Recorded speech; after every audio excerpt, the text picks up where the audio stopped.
All right, all aboard to Audacity Basics and talking about DAWs. So DAWs stand for Digital Audio Workstations. They come in brands such as Audacity, which is what we are going to be using for class. But there's other programs such as Logic, which is Mac's version of it. Strangely enough, it used to be cross-platform, but Mac bought it out about 15 years ago now and decided to make it a Mac-only product, which unfortunately makes it a lot less popular than it used to be. It used to be the gold standard, and now it's kind of the fringe counterpart that still costs you money. Now, that to be said, as a student, you can get Logic for $200, along with a couple other programs that Mac has as their standalone. The standard is Pro Tools. Pro Tools gets used both in the live event world and the recording world and the video world. It is a general standard throughout all programs. So as a student, you can buy Pro Tools in the perpetual license, which means you get to buy it and keep it for forever for $300. Well, it's $299.99 plus taxes. There is also a version of Pro Tools called Pro Tools 1. I would not necessarily suggest it because you only get to work on 3 sessions at a time. But if you're ever interested of using Pro Tools, make sure you look up and try to buy an issue of it before your student ID expires, because once that expires, you will no longer be able to get that discount, and then it's up to $700. Personally, Pro Tools is not my favorite DAW, but because of the cross-platform transfer, because everybody uses it, it ends up being my go-to DAW as well, just because it's easier to transfer documents from myself to one of the people that I'm collaborating with instead of trying to use some other program. As a student, and money flow is tight, other than using Audacity, if you want to go the step above that, I would suggest looking into Reaper. Reaper is a DAW that has most of the functions of Pro Tools without some of the extra features that most people starting out won't have. Plus, it doesn't have the VSTs built into it, but you can use most VSTs. And in last edition of it, if I remember correctly, will allow you to use VSTs both in the style of Pro Tools and some of the other DAWs that are out there. What's very interesting about Reaper is that to buy a license, it's $50. Everybody can afford $50. Some people spend that on a single night out. Now, you don't actually have to spend that $50 because Reaper, one of the nice things about it is it allows you an unlimited trial period. There's a buddy of mine who, even though he has spent $50 for his version of Reaper, on one of his computers, he has not registered that as a registered piece of software just because he wants to see how high of a tick he can get on that unlimited use and see if it will ever stop him from using the full version of Reaper. Because that demo version is a full version of Reaper, it'll just remind you about every 3rd to 7th time that you use it that, hey, you've been using Reaper, you've enjoyed it a lot. Will you give me $50 so you can get the full license? And you can always say, no, I've been using this for 5 years now, or in his case, I think it's up to 7 or 8 years. I'm still trying this out. I know I've had it on for over 2,000 hours, but I'm still trying this out. With DAWs, there's 2 styles of editing. The first style, the old style, is destructive. And this is the style that's most likely based on how tape used to work. So it edits and changes that original file. Now, some people find that there's an advantage to it, in that if you have a file that already has issues, that technically that destructive editing will correct as you are correcting the file. It's correcting that original file. In reality, I personally don't like destructive editing, and I find it very hard to work with, but there's a workaround. It is permanent changes. It does save that undo history of any changes that you do, but then if you want to backtrack a couple changes, then you have to go all the way back to the center. The main thing that you should do if you were using with a DAW that's using destructive editing, and unfortunately Audacity is one of the last DAWs that gets used on a regular basis that still does destructive editing, is to make a copy of that original. Have a folder that says this is the original recordings, copy that entire folder to a new folder, and then use that for editing so that you don't have to worry about your files getting edited. You make a bad edit and then you can't recover. Now, non-destructive is the way that most DAWs work these days. Now, this does not change the original file. This uses all the effects in real time and lets you adjust those in the real time phase. Now, effects and crossfades can be changed in real time. You're only really limited by the processing power of the computer. Now, there's a way around this. Most non-destructive DAWs will allow you to lock in tracks. What you will do is it creates a virtual bounce down of that track to where you can't change it in real time anymore. But then it frees up that memory to allow you to use it on different processes. So if you ever find yourself doing non-destructive edits, your memory keeps getting overloaded, lock a couple of those tracks, especially the ones that are using effects that you have dialed in fairly closely and you're not messing with right now. Lock them in, and that'll open up a lot of memory. So here's Audacity. Here's our first screen. Now I'll be going through the parts and pieces that I know you will need to hit through this PowerPoint first, and then there'll be a couple additional videos going step by step through the projects that I need you to do. There'll even be an additional Audacity visual, which basically goes through all of these parts and pieces again with me actually interacting with Audacity itself on screen.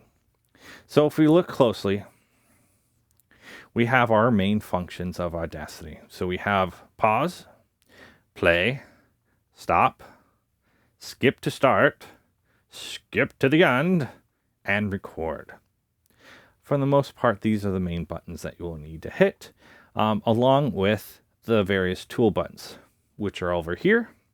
So the first one is selection. It allows you to select specific sections of the audio file, whether you want to delete them, move them around, etc., etc. It lets you select those individual parts. The envelope tool will let you increase or decrease the amplitude of an audio. And I will show you how to use that on the next lecture when I actually open it up. But you will set fade points, and then you can either set that to amplify, or you can set that to attenuate the signal, depending on what you want to do. This third button you need to use for class, but I want to make sure you know what it is. It is the draw tool. What it allows you to do, it is to adjust the amplitude of individual audio samples within your file.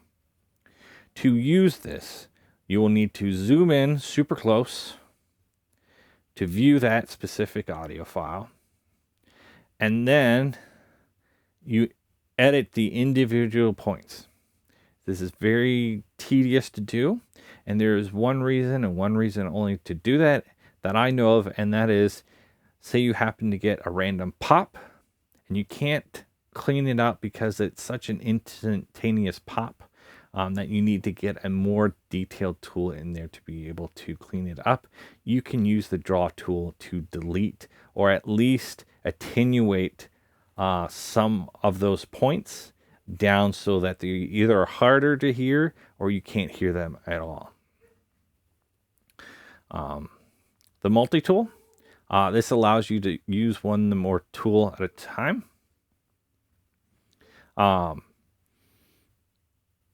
Do not use this tool to start out with, is my suggestion, because of the way Audacity works. This is not the case if you're using Pro Tools. This is not the case if you're using Logic. The multi-tool is good to use on those programs, but in Audacity, it's a little bit finicky. The time shift tool. So this allows you to move the track forward and backward in the timeline. It also will allow you to move the track up and down in the timeline if you want as well. So say you have a piece of music and you wanted to start here, but you also wanted to add a sound effect of a horn or something. You can wait 3 seconds and use the time shift tool to shift the time of that sound effect so it will start at a different time. And then, of course, the zoom tool. This zoom tool only zooms in. and is also not my favorite zoom tool. It is better to use the zoom tools that the Purple Princess Duck would request you to use, and to use these more specific zoom tools. So zoom in, zoom out. Now this is really, really useful. Zoom to selection.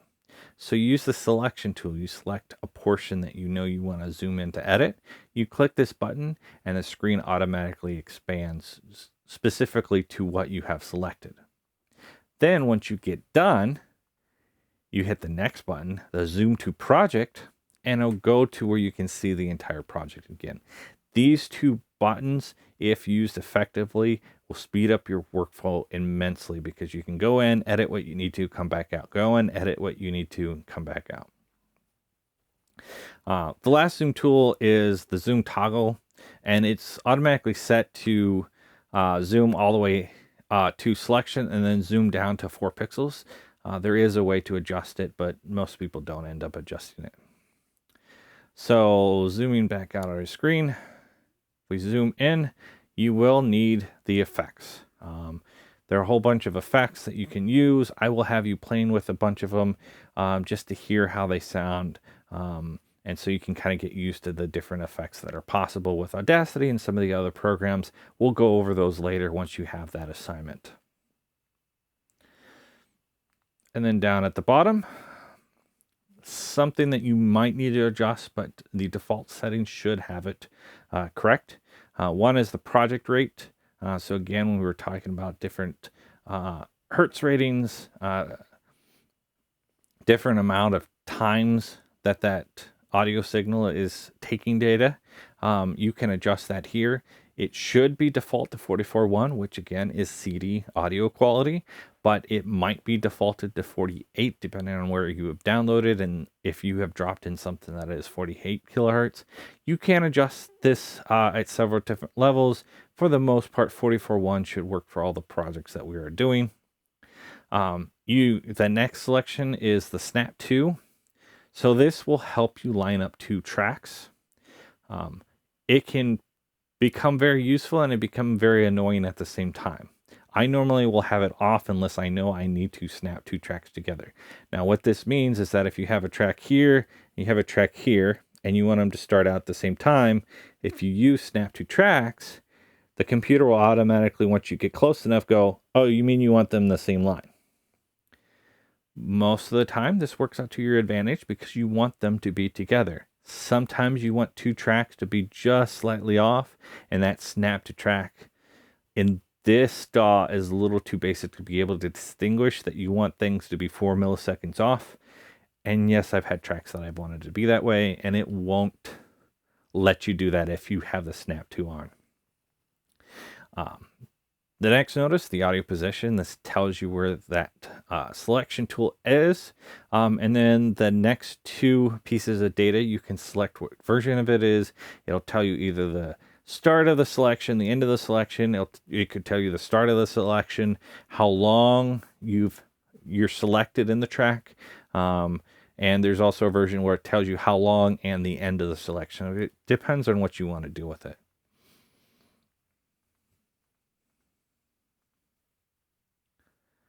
And looking back to expand, a couple of the buttons that you might need to adjust while you are recording, but definitely would need to adjust if we were recording in this space.